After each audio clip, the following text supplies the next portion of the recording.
अल्लाहु अकबर, अल्लाहु अकबर।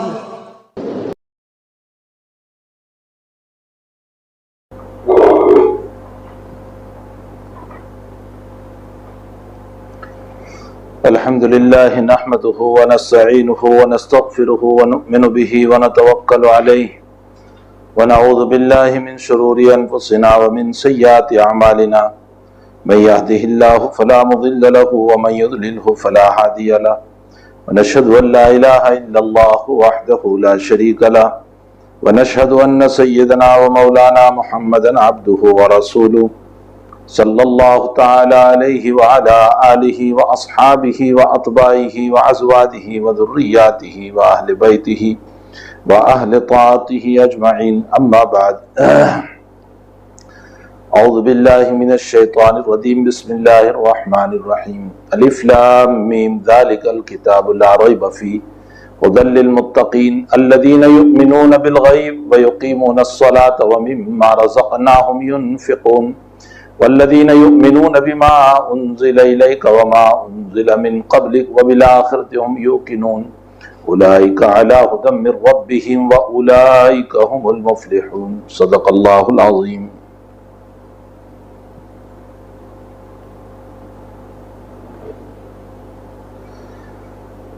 बुजुर्गान मोहतरम, मुअज़्ज़ज़ भाइयों, बहनों, माओं और बेटियों,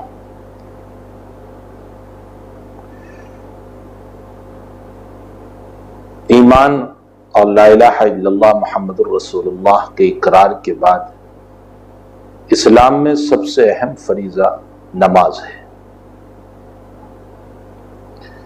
मैंने 2 दिन मुसलसल जो हदीस पढ़ी थी अब्दुल्लाह इब्न उमर रज़ी अल्लाह तआला अन्हुमा की, उसमें भी ईमान के बाद सबसे पहले इकामत सलात को बयान किया गया, नमाज कायम करें। अभी जो मैंने आयत पढ़ी है उसमें मुत्तकियों की तारीफ करते हुए अल्लाह जल्ल शानु फरमाते हैं अल्लज़ीना युमिनून बिल गैब, जो बिन देखे ईमान लाते हैं।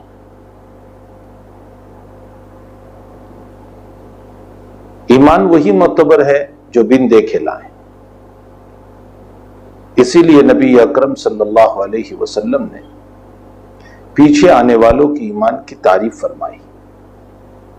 मिशकात शरीफ की रिवायत है, फज़ाइल उम्मत में साहिब मिशकात ने रिवायत पेश की है कि सबसे अफजल ईमान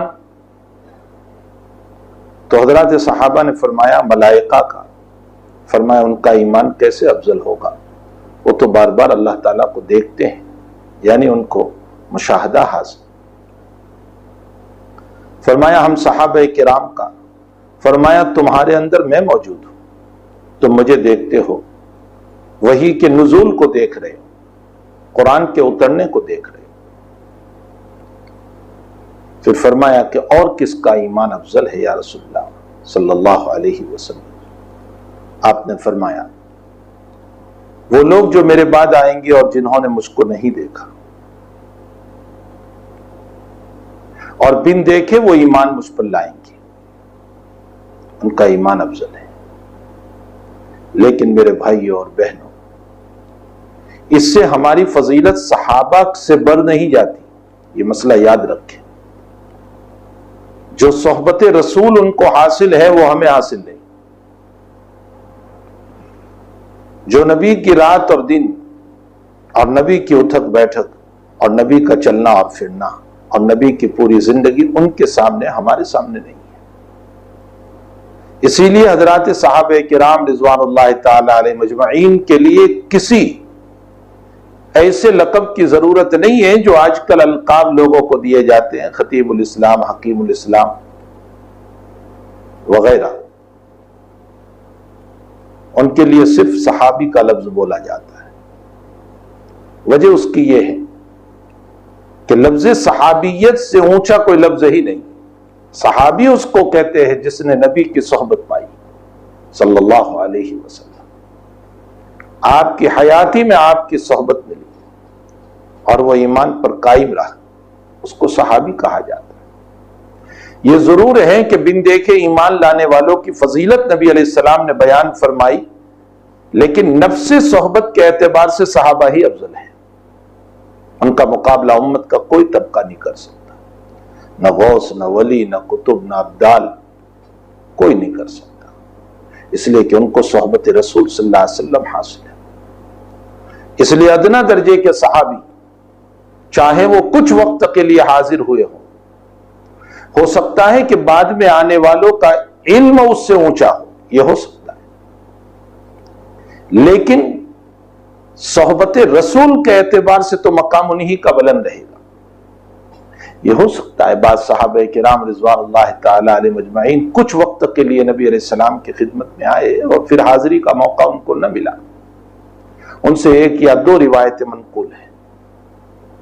यह हो सकता है कि बाद में आने वालों में से बाद वालों के इल्म उनसे ऊंचे हो, इसलिए कि ये ज्यादा रिवायतों के हाफिज बने हैं जो बाद में आए, उनसे इतनी रिवायतें नहीं है, लेकिन फजीलत के एतबार से तो हजरत सहाबा ही फाइक रहेंगे, उनसे बढ़कर किसी का मकाम नहीं हो सकता। बहरहाल नबी करीम सल्लल्लाहु अलैहि वसल्लम ने फरमाया कि वो आने वाली मेरी उम्मत जो बिन देखे मुझ पर ईमान लाएगी, जिन्होंने न मुझको देखा, न नुज़ूल कुरान को देखा, न वही को उतरते देखा, किसी चीज को नहीं देखा, लेकिन उसके बावजूद वो ईमान ला रहे हैं अल्लाह पर, कुरान पर, नबी पर, रसूलों पर ईमान ला रहे हैं। अल्लज़ीन युमिनून बिल गैब, जो बिन देखे ईमान ला रहे हैं। रिवायतों में है कि सलात कुसूफ नबी करीम सल्लल्लाहु अलैहि वसल्लम ने पढ़ाई, सूरज ग्रहण की नमाज, और नमाज में आपका आगे चलना हुआ, फिर आपका पीछे हटना हुआ। नमाज के बाद हजरत सहाबे किराम रिज़वानुल्लाह ताला अलैहिम अजमईन ने आपसे सवाल फरमाया, या रसूल अल्लाह सल्लल्लाहु अलैहि वसल्लम, आज हमने अजीब मसला आपसे देखा कि आप नमाज में आगे चले फिर पीछे हटे। तो आपने इरशाद फरमाया कि मेरे आगे चलने की वजह यह हुई कि मैं जब नमाज पढ़ रहा था तो अल्लाह ताला ने मेरे सामने जन्नत को खोल दिया। मेरे सामने जन्नत थी, मैंने सोचा कि अंगूर का एक खोशा ले लो, ग्रेप्स का एक खोशा ले लो, इसके लिए मैं आगे बढ़ा। इससे यह मालूम होता है कि यहां मिसाली जन्नत नहीं थी, हकीकी जन्नत थी। एक तो मिसाली होता है, मिसाली का मतलब यह है कि उसकी तस्वीर पेश की जाए, जैसे किसी मकान की तस्वीर हमारे सामने, जैसे टेलीविजन के ऊपर बहुत सारी तस्वीरें किसी मकान की, किसी शहर की, किसी गार्डन की, किसी बाग की, वो हकीकत नहीं है, वो एक तस्वीर है। और एक ये है कि हकीकत में वो चीज सामने आ जाए। नबी अलैहिस्सलातु वस्सलाम अबस काम नहीं करते, बेकार काम नहीं करते। आपका आगे चलना अंगूर का खोशा लेने के लिए ये इस बात की दलील है कि हकीकी जन्नत सामने थी। और अब ताला कादिर है इस बात के ऊपर कि अल्लाह पर्दों को हटा दे। जैसे हमारी मौत के मौके पर पर्दे हट जाएंगे और हमें जन्नत भी नजर आएगी, जहन्नम भी नजर आएगी, लेकिन देखने के बाद ईमान का एतबार नहीं। इसीलिए आलम नज़ा का, आलम गरगरा का, आलम सकरात का ईमान मोतबर नहीं। और यही वजह है कि उस वक्त की तौबा भी मोतबर नहीं, इसलिए कि अब तो तुम सारे आखिरत के नजारे देख रहे हो, फरिश्ते देख रहे हो, जन्नत देख रहे हो, जहन्नम देख रहे हो।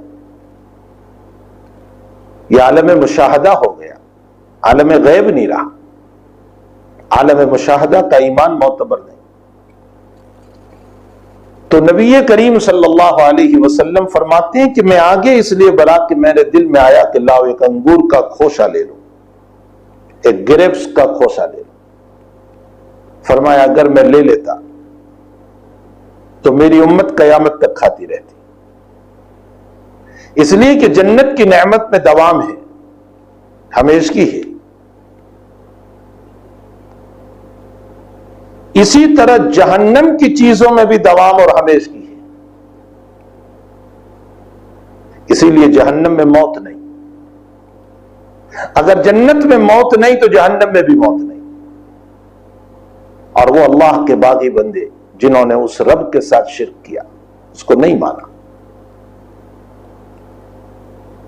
कुरान करीम में अल्लाह फरमाते हैं, कुल्लमा नदिज़त जुलूदुहुम बद्दलनाहुम जुलूदन गैरहा लियज़ूकुल अज़ाब।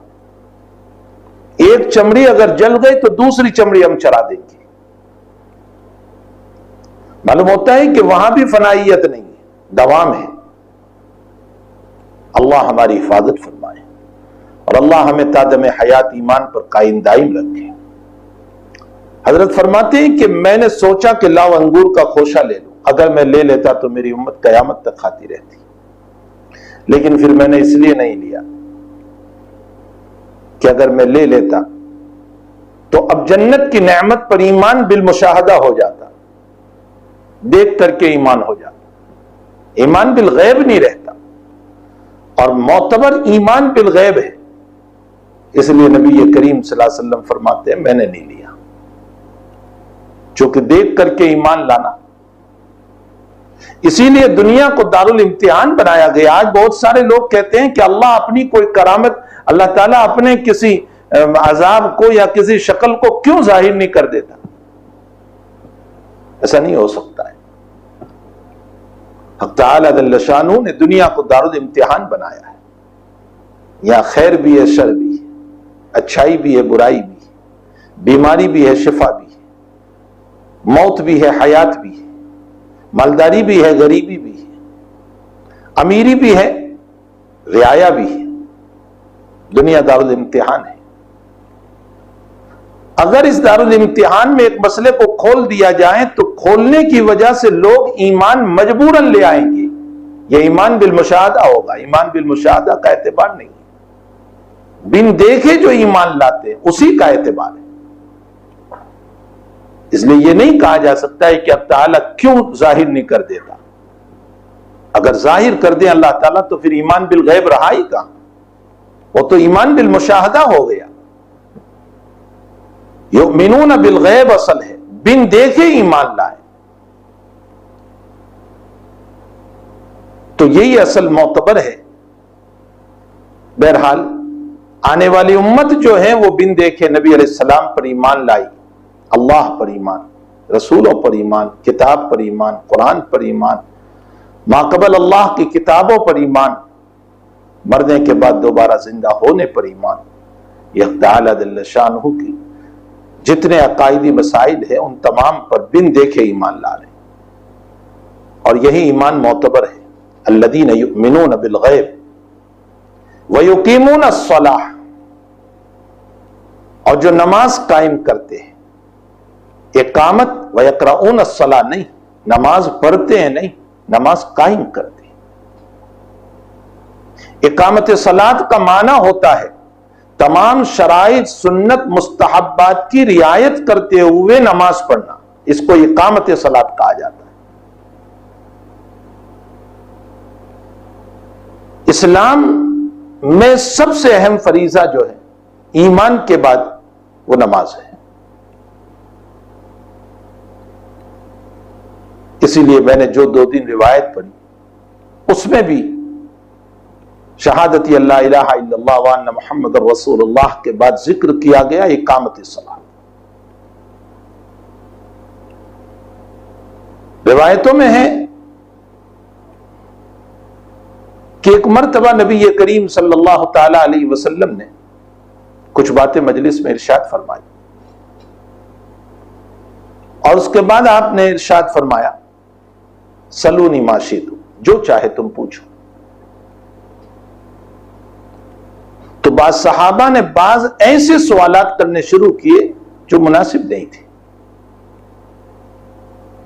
एक सहाबी रदी अल्लाह ताला अन्हु जिनका नाम हजरत अब्दुल्ला इब्न हुज़ाफा है, उन्होंने सवाल किया कि या रसूल अल्लाह सल्लल्लाहु अलैहि वसल्लम, मेरे वालिद कौन है? आपने फरमाया हुज़ाफा, जो उनके बाप थे उन्हीं का नाम लिया। उनके सवाल की वजह यह थी कि बाज लोगों को उनके बाप में शुबा था कि वो हुज़ाफा के बेटे नहीं है। तो उन्होंने चाहा कि नबी अलैहिस्सलाम की जबान से वजाहत हो जाए। तो हजरत ने फरमाया कि तुम्हारे वालिद हुज़ाफा है।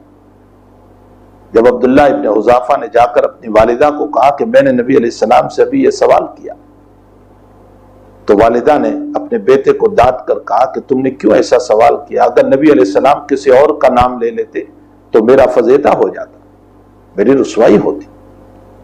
तो अब्दुल्ला इब्न हुज़ाफा ने सवाल किया, मेरे वालिद को किसी ने सवाल किया मेरी ऊँटनी गुम हो गई, ये कहां है? अब ये वो सवालात थे कि जो मुनासिब नहीं थे। पूछने का मतलब तो यह था कि पूछो शरीयत के मसाइल, लेकिन ऐसे सवालात नबी अलैहिस्सलातु वस्सलाम को पसंद नहीं आए। आप इंतहाई गुस्से में हो गए। हजरत उमर रदी अल्लाह तआला अन्हु समझ गए कि हजरत का ये इरशाद के सलूनी माशी तुम जो चाहे पूछो, ये आपने पूछने के लिए नहीं कहा है, आपने गुस्से में इरशाद फरमाया। हजरत उमर दो जानू बैठ गए और बार बार पढ़ने लगे, रज़ीतु बिल्लाहि रब्बन व बिल इस्लाम दीना व बि मुहम्मदिन नबिय्या सल्लल्लाहु अलैहि वसल्लम। यहां तक कि नबी अलैहिस्सलाम का गुस्सा ठंडा हो गया। अल्लाह ताला ने कुरान करीम में आयत उतारी, या अय्युहल्लज़ीना आमनू ला तसअलू अन अश्या इन तुब्द लकुम तसुकुम। ए ईमान वालो, ऐसी चीजों से मुताल्लिक नबी को सवाल न करो कि अगर वो जाहिर हो जाए और नबी अगर अपनी जबान से बोल दे तो तुम्हारी रुसवाई होगी। सहाबा उसके बाद संभल गए, सहम गए और हिम्मत नहीं करते थे सवाल करने की, और इंतजार में रहते थे कि चूंकि सवाल के जरिए से इल्म खुलता है, तो इंतजार में रहते थे कि कोई आराबी, कोई देहाती आए, लेकिन वो फहीम और अक्लमंद हो और अक्लमंदाना सवाल करे आकर। इस इंतजार में सहाबा रहते थे। इतने में देहाती आदमी, आराबी गुनगुनाते हुए आ रहे हैं। वो आए और नबी अकरम सल्लल्लाहु अलैहि वसल्लम की खिदमत में बैठे और आकर के पूछा कि तुम में मोहम्मद कौन है? तो लोगों ने कहा, हादर रजुल अबियज, ये जो बीच में सफेद आदमी बैठे वो है मोहम्मद। हुजूर पाक सल्लल्लाहु अलैहि वसल्लम अपनी शान नहीं बताया करते थे, अपने अंदर गुल मिल कर रहते थे। यह आपकी तवाज़ु और इनकिसारी और आजिज़ी थी। वो आदमी करीब गया, देहाती आदमी था, आदाब नबुव्वत से नावाकिफ था, उसे पता नहीं कि मकामे नबुव्वत क्या हुआ करता है। और नबी के सामने किस अदब के साथ बैठना और सवाल करना। बहरहाल जाकर के वो बैठा और कहा कि तुम मोहम्मद हो? कहा जी। तो कहा मैं तुम्हें कुछ सवाल करूंगा और वो सख्त सवाल होंगे, आप बुरा तो नहीं मानोगे? कहा नहीं। नबी अलैहिस्सलाम ने फरमाया नहीं। तो उन्होंने पहला सवाल यह किया कि मैं तुम्हें कसम देकर पूछता हूं, अल्लाह अरसलक, क्या अल्लाह ने आपको नबी बनाकर भेजा? आपने फरमाया अल्लाहुम्मा नाम, अल्लाहुम्मा, अल्लाह का नाम बरकतन लिया, जी मुझे अल्लाह ने नबी बनाकर भेजा। अच्छा, मैं तुम्हें कसम देकर पूछता हूं कि तुम्हारा कासिद हमारे इलाके में आया और उसने आकर के ये कहा कि अल्लाह ताला ने 5 वक्त की नमाज, तुम ये कह रहे हो कि 5 वक्त की नमाज है, तो क्या अल्लाह ने फर्ज की है? कहा जी अल्लाह ने फर्ज की। उसके बाद फिर उन्होंने ज़कात का मसला पूछा, रोजे का मसला पूछा। फिर उसके बाद वो वापस गए और ये कह कर गए, लाज़ीदु अला हादा वला अनकुस, मैं आपकी बताई हुई बातों में कमी भी नहीं करूंगा और ज्यादती भी नहीं करूंगा, जितना आपने कहा इतना ही बयान करूंगा, और मैं अपने कबीले का सरदार हूं। ये थे ज़िमाम इब्न सालबा रज़ी अल्लाह ताला। नबी अलैहिस्सलातु वस्सलाम ने ईमान के बाद सबसे पहले जो मसला बयान किया था वो नमाज का, और अल्लाह के नबी के इस कासिद ने जाकर उनके इलाके में नमाज ईमान के बाद बयान फरमाई, तो उन्होंने भी आकर सवाल में ईमान के बाद नमाज को जिक्र किया। तो ईमान के बाद सबसे अहम फरीजा जो है वो नमाज है, अहम्मल इबादत है। फिर कुरान करीम में है कि हक़ तआला जल्ल शानहू ने तमाम मखलूक के लिए नमाज को रखा है।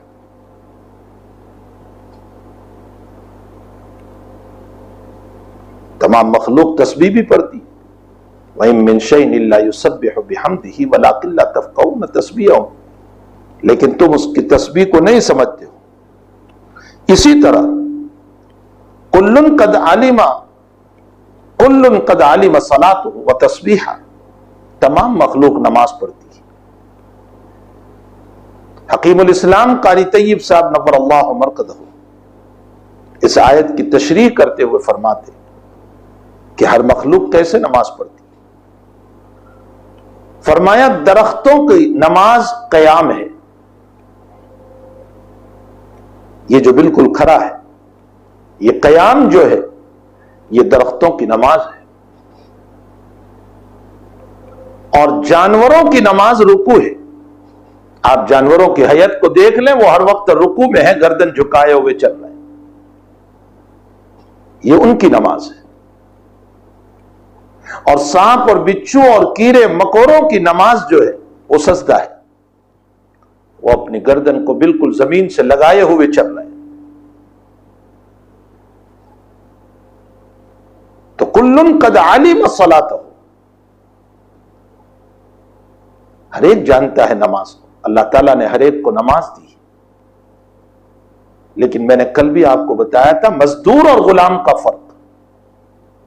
मजदूर किसी मखसूस काम के लिए मखसूस कर दिया गया, बस दरख्त को कयाम के लिए, उससे आगे कुछ नहीं। और जानवरों को रुकू के लिए, उससे आगे कुछ नहीं। और सांप और बिच्छू और कीड़े और मकोड़ों को सजदे के लिए, उससे आगे कुछ नहीं। और पहाड़ तशहुद में बैठे हुए हैं। आप पहाड़ को देख लो, जमीन से लगे हुए, तशहुद में बैठे हुए। और आफताब और महताब और सैयारे और सितारे, ये सब के सब गर्दिश कर रहे हैं, और गर्दिश करके अपने अपने मकाम पर फिर आ जाते हैं। आफताब अपनी जगह से चलता है, फिर अपनी जगह से तुलू होता है। चांद अपनी जगह से चलता है, और महीने के अख्तिताम पर फिर अपनी जगह से चलता है। ये गर्दिश जो है ये उनकी इबादत है, ये मजदूरों की इबादत है। मलाइका की इबादत सफबंदी है।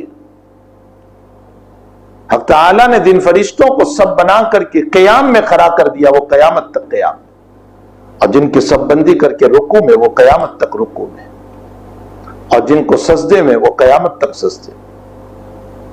इनकी सफबंदी ये उनकी इबादत है। हक़ तआला ने जिसको अपना नाइब बनाया और अपनी खिलाफत का तमगा उसके सर पर रखा, इन्नी जाइलुन फिल अर्द खलीफा, मैं जमीन में अपना नाइब बना रहा हूं, अपना खलीफा बना रहा हूं। और जिसके सर पर फजीलत का ताज रखा और इकराम का ताज रखा, फज़्ज़लना अलल आलमीन, और सारी दुनिया से मुकर्रम और मुअज़्ज़ज़ बनाया। वलक़द कर्रमना बनी आदम। और दूसरी जगह फरमाया वत्तीन वज़्ज़ैतून वतूर सीनीन वहादल बलदिल अमीन लक़द ख़लक़नल इंसान फ़ी अहसनि तक़वीम, बेहतरीन ढांचे में इंसान को बनाया। तो जिसके सर पर फजीलत का ताज रखा, इकराम का ताज रखा, और जिसको गुलाम बना करके दुनिया में भेजा, और अब्दियत से बढ़कर मकाम कोई नहीं। इसीलिए नबी करीम सल्लल्लाहु अलैहि वसल्लम का वाकया मेराज जो सबसे आला वाकया, कुरान जब इसको नकल करता है तो सुबहान अल्लज़ी असरा बिरसूली नहीं कह रहा है, बिअब्दिही कह रहा है। सुबहान अल्लज़ी असरा बिअब्दिही, पाक है वो जात जो अपने बंदे मोहम्मद सल्लल्लाहु अलैहि वसल्लम को बैतुल्लाह से बैतुल मुक़द्दस ले गया। यहां अब्दियत का लफ्ज, इसीलिए नबी अकरम सल्लल्लाहु ताला अलैहि वसल्लम पर ईमान के बाद में मुहम्मदन अब्दुहु व रसूलुहु, अब्दियत पहले है, रिसालत बाद में है। व अशहदु अन्न मुहम्मदन अब्दुहु व रसूल, अब्दियत पहले है। तवाज़ु अब्दियत बहुत बड़ी चीज। नबी अलैहिस्सलाम की तवाज़ु का हाल यह है कि किसी बड़े मुल्क का सफीर आपके पास आया, हालांकि कोई आपकी शानवान कुछ भी नहीं थी, लेकिन आपके सामने कांपने लगा, तो हजरत ने उसके खौफ को दूर करने के लिए इरशाद फरमाया, क्यों डर रहे हो तुम? मैं भी उस औरत का बच्चा हूं जो औरत सूखा गोश्त खाया करती थी। सूखे गोश्त का मतलब यानी गुर्बत की वजह से गोश्त को सुखा करके मेरी वालिदा आमिना खाया करती थी। मैं उसका लड़का, मैं गरीब का बच्चा हूं, क्यों डर रहे हो तुम? आपने डरने वाले के खौफ को दूर किया और अपनी तवाज़ु को बयान फरमाया।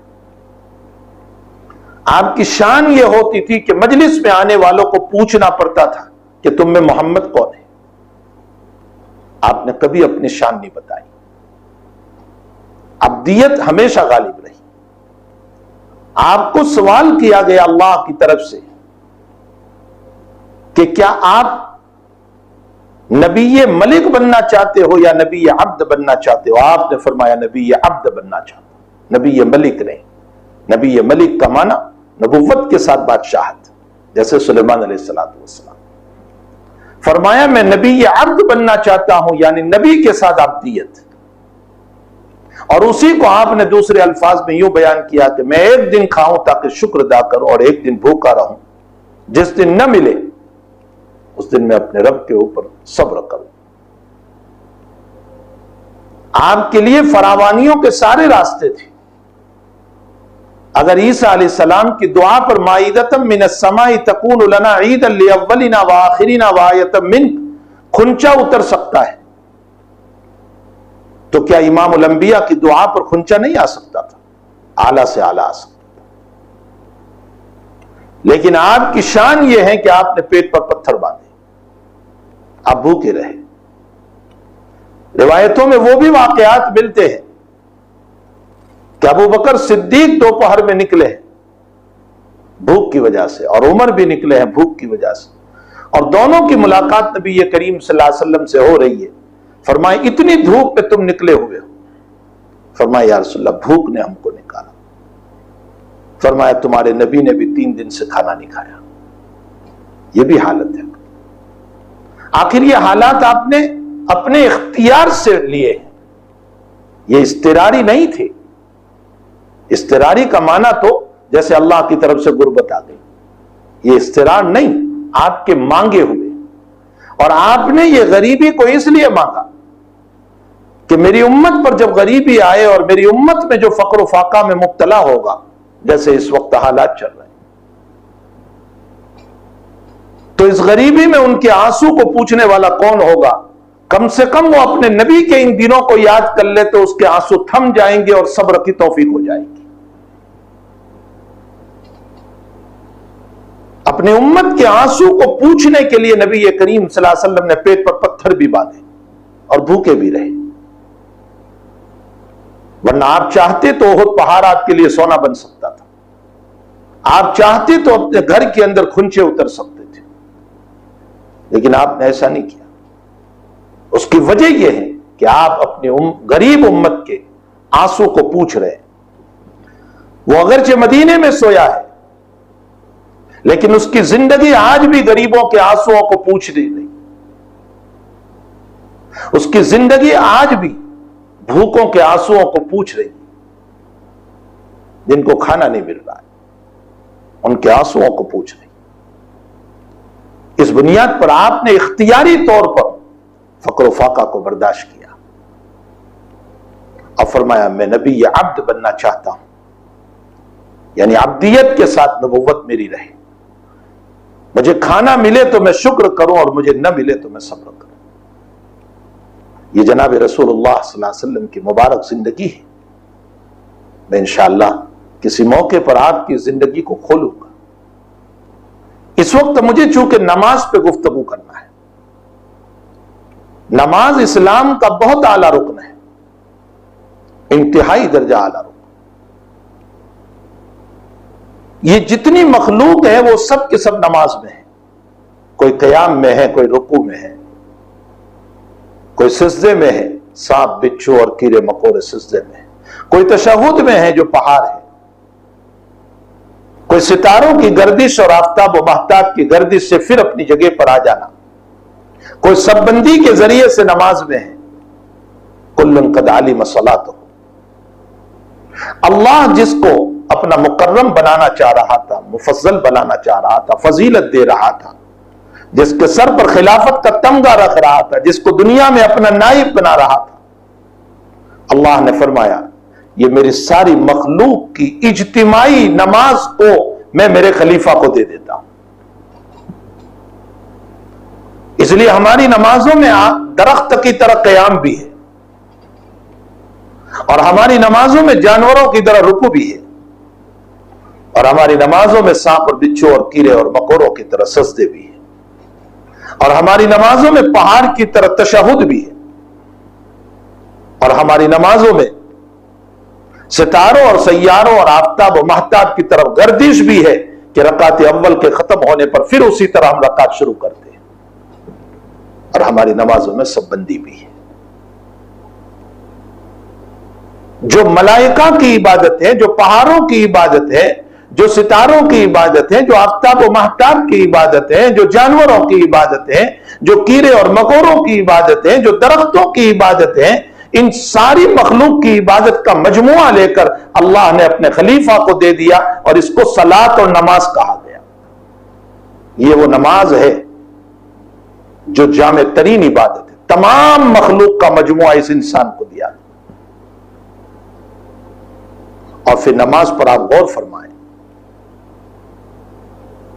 इसकी इब्तिदा अल्लाहु अकबर से है और इसका इख्तिताम अस्सलामु अलैकुम व रहमतुल्लाह पर है। जिसकी बिदाया भी अल्लाह पर और जिसका इख्तिताम भी अल्लाह पर। अल्लाह ही के नाम से शुरू और अल्लाह ही के नाम पर इख्तिताम।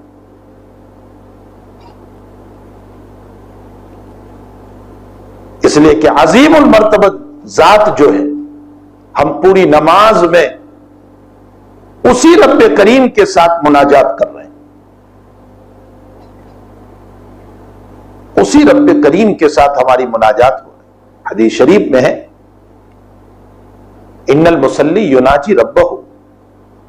मुसल्ली जब नमाज पढ़ता है तो अपने अल्लाह से बातें करता है। और बाज़ रिवायतों में है, इन्नल मुसल्ली युनाजी रब्बहु मा दामतिस सलाह। जब तक नमाज जारी है वहां तक वो बराबर अपने रब से बातें कर रहा है। और उलमा ने लिखा है कि नमाज एक ऐसी इबादत है जिसमें बराह रास्त अपने रब से मुखातब होता है। ज़कात में मुखातब नहीं होता, ज़कात माल दे दिया, मुखातब नहीं है, अल्लाह से बातें नहीं कर रहा है। इसी तरह रोजा यकीनन बहुत बड़ी इबादत, लेकिन मुखातब नहीं हो रहा है अल्लाह से, बातें नहीं कर रहा है। हज बहुत बड़ी इबादत, लेकिन बातें नहीं कर रहा है। नमाज एक ऐसी इबादत है जिसमें मखलूक अपने खालिक से और आबिद अपने माबूद से और माशूक अपने आशिक से बराह रास्त बातें कर रहा है। इन्नल मुसल्ली युनाजी रब्बहु। जब तक वो नमाज में है वो बराबर अपने रब से बातें कर रहा है। भला वो क्या लुत्फ और प्यार होता है जब एक माशूक अपने आशिक से या एक आशिक अपने माशूक से, एक आबिद अपने माबूद से बातें कर रहा होता है। क्या लुत्फ और प्यार होता है। इसीलिए सूफिया ने लिखा है कि याद रखो, नमाज भी मौज़े इम्तिहान है। कैसे मौज़े इम्तिहान है? इस तरह पर मौज़े इम्तिहान है कि आया ये नमाज में खड़ा होकर अल्लाह की तरफ मुतवज्जे रहता है या शैतान की तरफ मुतवज्जे होता है। यहां इम्तिहान हो रहा है हमारा। बल्कि नमाज के अंदर जब जाहिरी चेहरे को फेरने की ममानात है कि बिला वजह तुम अपने चेहरे को फेर नहीं सकते हो, नापसंदीदा अमल करार दिया गया अगर तुमने नमाज में अपने चेहरे को फेरा, और अगर सीना फिर गया तब तो नमाज ही खत्म हो गई। तो जब जाहिरी चेहरे को फेरना यह अल्लाह को पसंद नहीं नमाज में, तो बातिनी कल्ब को अल्लाह से फेर कर दुनिया की तरफ फेर देना नमाज में अल्लाह कैसे पसंद करेगा?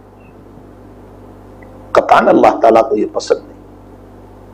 इसलिए नमाज एक इम्तिहान है और इसमें बड़ा इम्तिहान होता है। और फिर नमाज की हकीकत यह है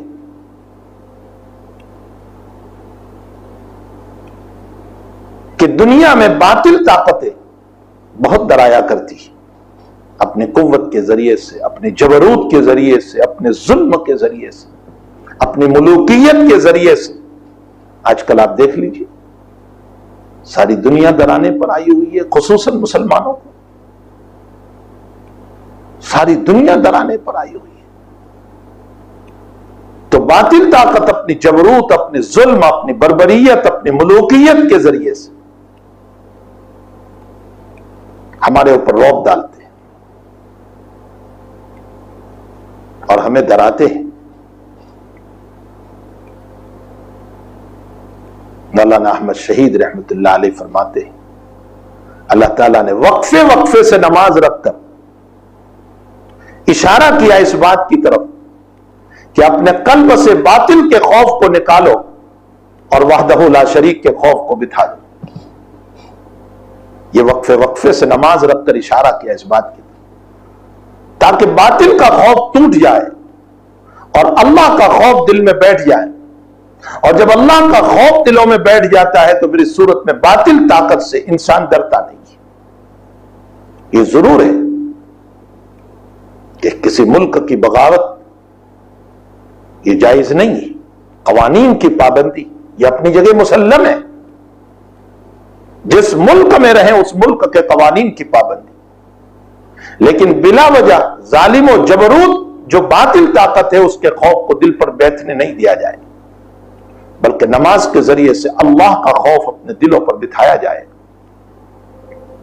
इसीलिए अल्लामा सैयद सुलेमान नदवी रहमतुल्लाह अलैह अपने बयान में इरशाद फरमाते कि नमाज की हकीकत क्या है। फरमाया बेकरार रूह की तस्कीन है। बहुत प्यारा जुमला फरमाया, बेकरार रूह की तस्कीन है। जो रूह बेचैन हो जाती है हक ताला वक्फे से फिर नमाज में बुला करके उसको सुकून देता है। और फरमाया दिले मुस्तर की दवा है। एक बेचैन दिल जो होता है ना उसके लिए यह दवा है। और रब्बे करीम की तरफ से तस्कीन का सामान है और हस्ती दाइमी को कल्ब में बिठाने का जरिया है और आशिक का अपने माशूक से गुफ्तगू करने का तरीका है। फरमाया नमाज ही एक ऐसी इबादत है कि जिसके अंदर बंदा बराह रास्त अपने रब से बात करता है, बीच में कोई हाइलुलत नहीं होती, कोई हाइलुलत नहीं, बराह रास्त बात कर रहा है। इसीलिए हालात के आने पर जनाब रसूलुल्लाह सल्लल्लाहु अलैहि वसल्लम के बाद में आया कि आप नमाज की तरफ रुख फरमाते थे।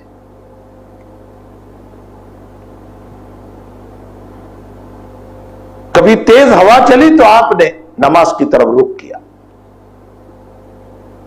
कभी और मसाइल आए तो आपने नमाज की तरफ रुख किया।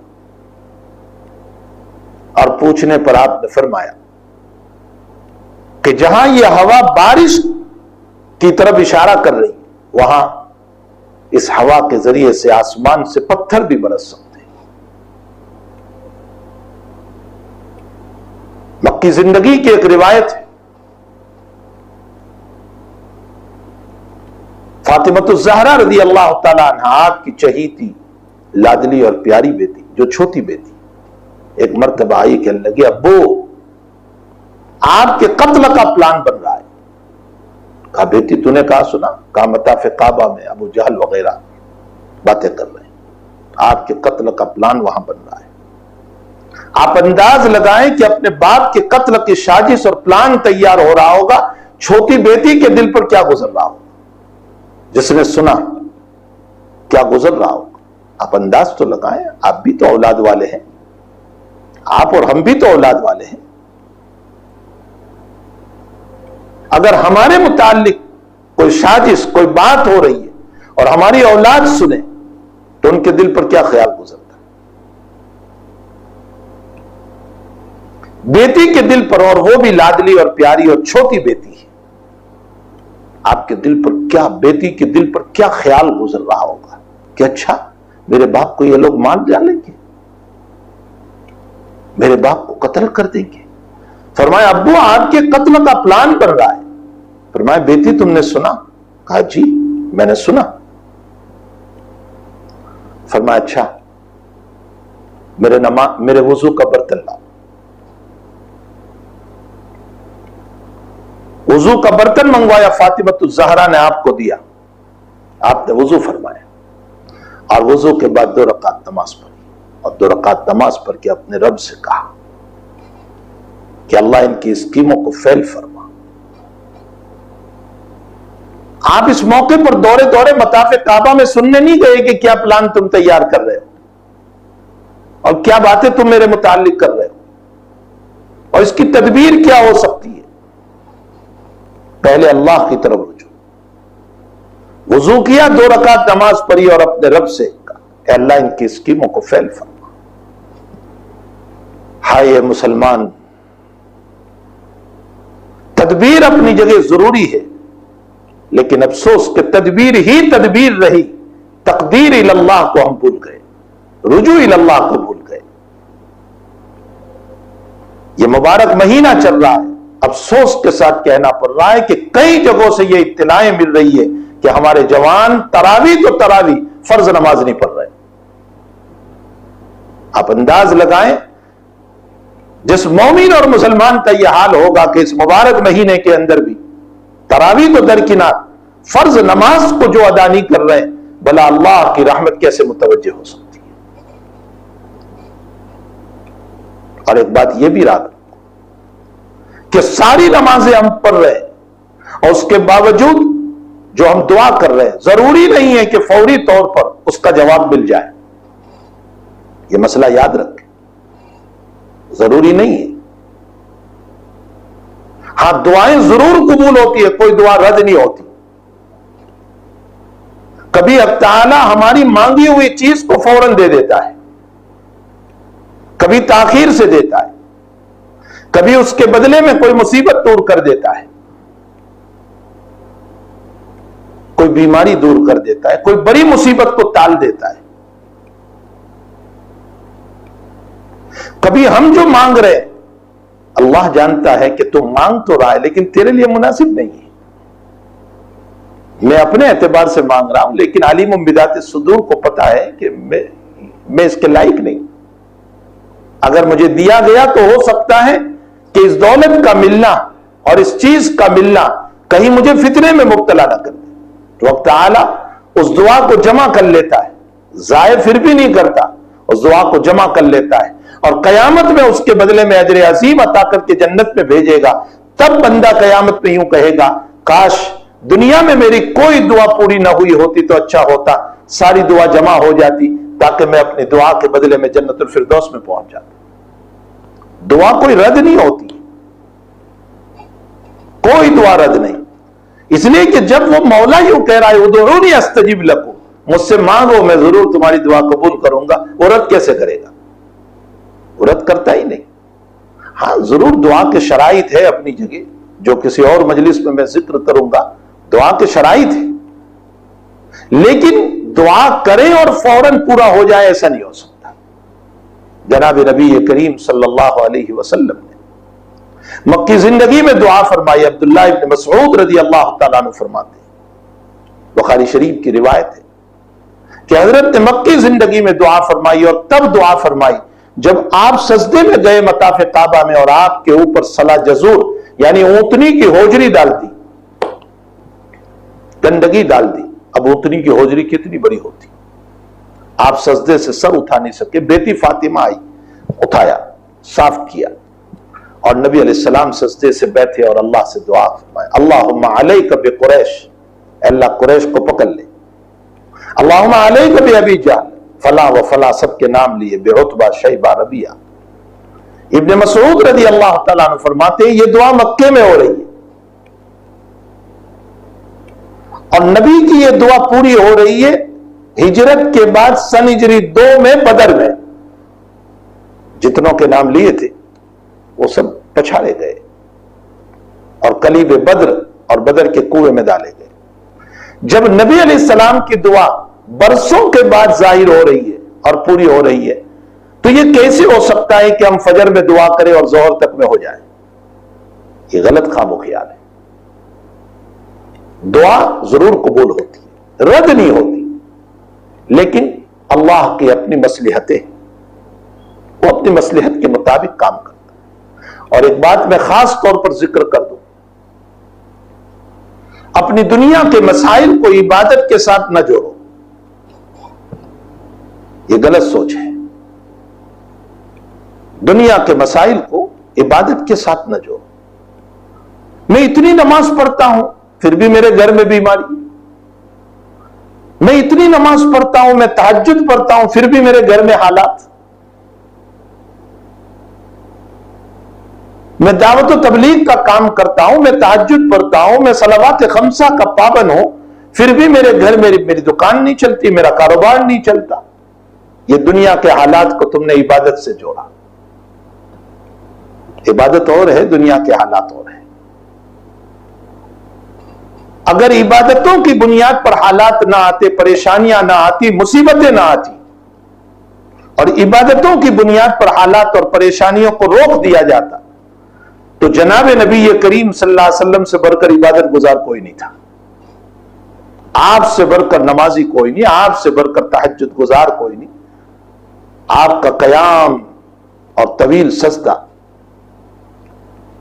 सारी उम्मत के सजदों को मिला लो, नबी के एक सजदे का मुकाबला नहीं हो सकता। कैफियत के एतबार से जो नबी के सजदे की कैफियत थी, वो मुकाबला नहीं हो सकता। आपसे बढ़कर आबिद कोई नहीं, जाहिद कोई नहीं, आपसे बढ़कर वली वक्त कोई नहीं, आपसे बढ़कर आलिम कोई नहीं, आपसे बढ़कर सूफी वक्त कोई नहीं, आप इमामुल अंबिया। आपकी इबादत का मुकाबला कोई नहीं कर सकता। अना अतकाकुम व अख्शाकुम, मैं सबसे ज्यादा तकवे वाला और सबसे ज्यादा अल्लाह से डरने वाला खुद आप फरमा रहे हैं। लेकिन उसके बावजूद हालात आप पर है, मसाइब आप पर है, आपके खिलाफ साजिशें हैं, भूख आप पर है, पेट पर पत्थर बांधना आप पर है, घर में कई कई दिनों तक चूल्हा न जलना आप पर है, आपके खिलाफ तदबीरें आप पर है, दुश्मनों का बुरा भला कहना आप पर है।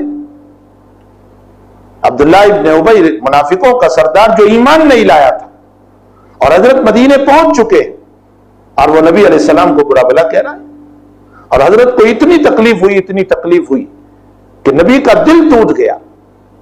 अब इस नबी को कौन तसल्ली दे? अल्लाह ने तसल्ली दी और आयत उतारी, वला तस्माउन्न मिनल लदीना ऊतुल किताब मिन क़ब्लिकुम व मिनल लदीना अशरकू अदन कसीरा। पैगंबर, इसने जो बातें तुमको बुरा भला कहा है ना, अभी तो आपको बहुत सुनना है। अदन कसीरा, बहुत तकलीफों की बातें आपको सुनना है। व इन तस्बिरू व तत्तकू फ़इन्न ज़ालिका मिन अज़्मिल उमूर, सब्र करोगे और तकवा इख्तियार करोगे, बहुत बड़ी चीज तुम्हें मिलेगी। बीमारी आप पर आई, नबी अलैहिस्सलाम बीमार भी रहे, हालात भी आए, भूख भी आई, मसाइब भी आए, दुश्मनों की तरफ से बुरा भला भी आपको कहा गया। ये सब कुछ है। अगर इबादतों की बुनियाद पर हालात ना आते तो नबी पर नहीं आने चाहिए थे। मालूम होता है दुनिया जो है वो हालात की जगह, यहां हालात रहेंगी, इबादत अपनी जगह। इबादत, हालात को इबादत से न जोड़ो, इसलिए कि शैतान कभी हालात को इबादत से जोड़कर हमें इबादतों से महरूम कर देता है और दिल में यह पत्ती पर आता है, अरे इतनी नमाजों के बावजूद बीमारियां दूर नहीं होती, क्यों पड़ रहा है? इतनी नमाजों के बावजूद तेरी दुकान नहीं चल रही है, कारोबार नहीं उठ रहा है, क्यों पढ़ रहा है नमाज? छोड़ दे तहज्जुद। तो शैतान कभी हालात को इबादत से जोड़कर इबादत से महरूम कर देता, इसलिए हालात को इबादत से न जोड़ो। बहरहाल नमाज एक मुहतम बिशान इबादत है जो बेकरार रूह का सामान है और दिले मुस्तर को तस्कीन देने वाली है और बराह रास्त अपने रब से बात करने का जरिया है और जिसके जरिए से बंदे को तस्कीन हो जाती है। इंशाअल्लाह ताला मैं कल की मजलिस में और नमाज के सिलसिले में चंद बातें अर्ज करूंगा ताकि हमें नमाज से मोहब्बत पैदा हो जाए, नमाज का शगफ पैदा हो जाए, नमाज की तरफ दौड़ने वाले बने। हमारे अकाबिर ने जितने मसाइल हल फरमाए वो नमाज से हल फरमाए। इस वक्त के हालात में भी अगर हम सलातुल तौबा व सलातुल हाजत और इसी तरह और नमाजें, इशराक, चास, अव्वाबीन, तहज्जुद, मौका दिया है अल्लाह ने। घरों पर बैठे हुए, कारोबार में जाना नहीं है, दुकान पे जाना नहीं है, हम क्यों ना पढ़े नमाज को? फराइज तो पढ़ने ही है, फर्ज के अलावा ये नमाजें भी। हमारे हजरत मौलाना उमर साहब रहमतुल्लाह अलैह फरमाया करते थे कि हमारे अकाबिर और सहाबा का हाल ये रहा कि उन्होंने अपनी दो दो रकात के जरिए से अपनी आखिरत और जन्नत के मसाइल अल्लाह से हल करवाए और हमारी 10 रकातों के जरिए से 2 रोटी और 2 बोती के मसले हल नहीं हो रहे, इसलिए कि हमारी नमाजों में वो खुशू नहीं, वो शौक नहीं, वो रुजू इल्लाह नहीं। मैं इंशाअल्लाह कल की मजलिस में नमाज ही से मुताल्लिक चंद बातें अर्ज करूंगा ताकि हमें नमाज का शौक पैदा हो, अल्लाह के दरबार में हुजूरी का शौक पैदा हो, बेकरार रूह का सामान हमारे बदन में पैदा हो और हमारा कल्ब मुस्तर जो बेचैन रहता है, देखो आप, दिल जो बेचैन और परेशान रहता है ना हालात से, नमाज की तरफ आ जाओ, खुदा पाक की कसम दिल में सुकून हो जाता है, परेशानियां दूर हो जाती। लोग परेशानियों को दूर करने के लिए गोलियां खाते हैं, लोग परेशानियों को दूर करने के लिए गंदे लताइफ सुनते हैं, लोग परेशानियों को दूर करने के लिए हंसने की बातें सुनते हैं। और आजकल तो हंसने की मजलिसें होती है जिसमें सिर्फ हंसाया जाता है ताकि दिल की परेशानी दूर हो। कोई परेशानी को दूर करने के लिए शराब पी रहा है, कोई परेशानी को दूर करने के लिए कसीनों में और सिनेमा हॉल में जा रहा है, कोई जुआ खेल रहा है और कोई परेशानी को दूर करने के लिए, दिल की बेचैनी को दूर करने के लिए हर चलती हुई औरत का हाथ पकड़ करके जा रहा है और जिना के जरिए से तस्कीन कल्ब का सामान पैदा करता है। लेकिन इसमें से किसी में तस्कीन और सुकून नहीं हो सकता है।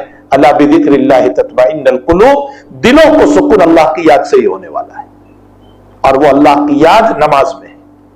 शुरू से लेकर नमाज के अल्लाहु अकबर से लेकर आखिर तक आप पूरी नमाज को आप देख लें तो आपको पता चलेगा ये अल्लाह के जिक्र पर मुश्तमिल है पूरी नमाज। और फिर नमाज एक ऐसी इबादत है कि जिस नमाज के अंदर माली इबादत भी आ गई, कौली इबादत भी आ गई, फैली इबादत भी आ गई। कभी आपने गौर भी किया? ना, कभी नहीं गौर की। अब जब अत्तहियात पढ़ रहे हैं तो अत्तहियातु लिल्लाहि वस्सलावातु वत्तय्यिबात का क्या माना है? अत्तहियात, ए अल्लाह मेरी जबान की सारी इबादत तेरे लिए, वस्सलावात, और ए अल्लाह मेरे सारे काम मैंने जो इबादत के किए वो सब तेरे लिए, वत्तय्यिबात, और मेरी जितनी माली इबादत है, ज़कात, सदका, सदक़तुल फित्र, ये जितनी माली इबादतें, अतिया लिल्लाह, ये सब भी तेरे लिए। आखिर ये नमाज पढ़ी जा रही है और उसमें माली इबादत को अल्लाह ने क्यों बयान किया? इसलिए कि नमाज मजमउल इबादत है। गोया नमाज के आखिर में बंदा अपने रब से कह रहा है कि मेरी जबानी जिक्र जितनी इबादत है, अल्लाह नमाज में मैं एतराफ कर रहा हूं कि वो भी तेरे ही लिए है, और जितनी फैली इबादत, जितने काम है, रोजा रखना काम है, ज़कात देना काम है, ये सब तेरे लिए। वत्तय्यिबात, और जितनी माली इबादत हो सकती है वो सब भी तेरे लिए। अल्लाह ताला ने एतराफ करवाया नमाज के अंदर इस बात का कि सारी इबादतों का खुलासा नमाज है।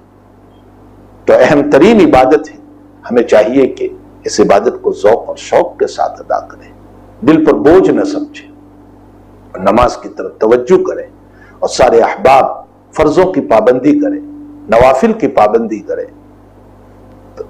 तरावी की पाबंदी करें, तहज्जुद की पाबंदी करें, सलातुल तौबा पढ़े रोजाना, सलातुल हाजत पढ़े रोजाना, अल्लाह से मांगे अल्लाह हम सबको अमल की तौफीक अता फरमाए, नमाज का शौक अता फरमाए। और आज साहिब का मौलाना यूब साहब लेस्टर में हमारे मिलने वाले हैं, उनका फोन आया था कि दो साहिब, एक औरत है और एक मर्द है, जनाब सुलेमान साहिब, और एक औरत है साजिदा नाम की, वो शदीद बीमार है और दुआओं की दरख्वास्त की है। सारे सामेईन से दरख्वास्त है कि उनके लिए दुआ फरमाए, अल्लाह ताला उनको शिफाए दाइमा मुस्तमिर्रा अता फरमाए, और जितने लोग बीमार हैं सबको शिफा अता फरमाए। अल्हम्दुलिल्लाह रब्बिल आलमीन वल आक़िबतु लिल मुत्तक़ीन वस्सलातु वस्सलामु अला सय्यिदिल अंबिया वल मुरसलीन व अला आलिहि व सहबिहि अजमईन। ला इलाहा इल्लल्लाहुल अज़ीमुल हलीम, ला इलाहा इल्लल्लाहु रब्बुल अर्शिल अज़ीम, ला इलाहा इल्लल्लाहु रब्बुस समावाति व रब्बुल अर्शिल करीम। सुब्हानल्लाहि व बिहम्दिही सुब्हानल्लाहिल अज़ीम, सुब्हानल्लाहि व बिहम्दिही सुब्हानल्लाहिल अज़ीम। अल्लाहुम्मा सल्लि व सल्लिम दाइमन अबदा अला हबीबिका खैरिल खल्क़ि कुल्लिहिम। अल्लाहुम्मा इग़फिर लना व लिवालिदैना व लिअसातिज़तिना व लिमशाइख़िना व लिअहबाबिना व लिमन औसाना व लिमन हक़्क़ुन अलैना बिद्दुआ वग़फ़िरिल्लाहुम्मा लिजमीइल मुअ्मिनीन वल मुअ्मिनात वल मुस्लिमीन वल मुस्लिमात अल अहयाइ मिनहुम वल अम्वात इन्नका समीउन क़रीबुन मुजीबुद दअवात या क़ाज़ियल हाजात। अल्लाहुम्मा अश्फ़ि मरज़ाना वश्फ़ि मर्ज़ल मुअ्मिनीन, अल्लाहुम्मा अश्फ़ि मरज़ाना वश्फ़ि मर्ज़ल मुअ्मिनीन, अल्लाहुम्मा अरहम मौताना वरहम मौतल मुअ्मिनीन, अल्लाहुम्मा तजावज़ अन उम्मति मुहम्मदिन सल्लल्लाहु अलैहि वसल्लम, अल्लाहुम्मा अरहम अला उम्मति मुहम्मदिन सल्लल्लाहु अलैहि वसल्लम, अल्लाहुम्मा इग़फिर लि उम्मति मुहम्मदिन सल्लल्लाहु अलैहि वसल्लम। रब्बना हब लना मिन अज़वाजिना व ज़ुर्रिय्यातिना क़ुर्रता अअयुन वजअलना लिलमुत्तक़ीना इमामा। रब्बना हब लना मिन अज़वाजिना व ज़ुर्रिय्यातिना क़ुर्रता अअयुन वजअलना लिलमुत्तक़ीना इमामा। अल्लाहुम्मा इन्ना नऊज़ु बिका मिन जहदिल बला व दरकिश शक़ा व सूइल क़ज़ा व शमाततिल आदा। अल्लाहुम्मा रब्बना तक़ब्बल मिन्ना इन्नका अंतस समीउल अलीम व तुब अलैना या मौलाना इन्नका अंतत तव्वाबुर रहीम। व सल्लल्लाहु अला नबिय्यिल करीम बिरहमतिका या अरहम।